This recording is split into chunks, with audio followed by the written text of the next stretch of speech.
1 2 3 اقفل الباب.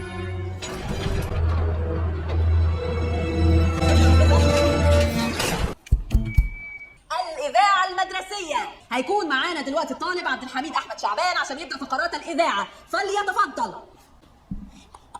الله.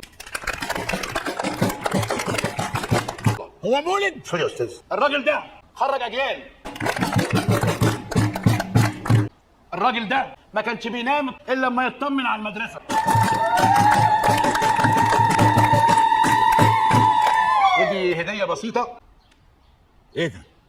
ده مج المعلم، والمعلم عملوا له مج كمان. اتفضل. السلفة الطبيعية. ودي بابا 100 مرة قلت لك ما تقلش مني قدام العيال، ها؟ ما ينفعش كده تهزقني في البيت وتهزقني هنا، انت تروح قدام الطلبة. لا هزقك هنا ولا في البيت يا استاذه أمينة. حصل خلاص.